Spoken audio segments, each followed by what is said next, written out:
Coffee pakora খাওয়ার পরে চলে এসেছিলাম মেন কোর্সে এসে গরম গরম কড়াইশুঁটির কচুরি আর চানা ডাল।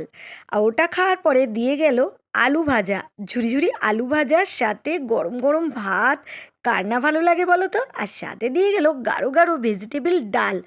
আহা, এই আলু ভাজা আর গরম গরম ডাল দিয়ে ভাত খেতে কিন্তু দারুণ লাগছিল। আর তারপরে দিয়ে গেল দই কাতলা, কাতলাটাও কিন্তু ফ্রেশ ছিল, খুব টেস্টি ছিল। আর দেখো কত জায়গা নিয়ে সবাই খেতে বসেছে, ব্যাচটা অনেক বড় ছিল। আর তারপরেই দিয়ে গেল কষা কষা চিকেন।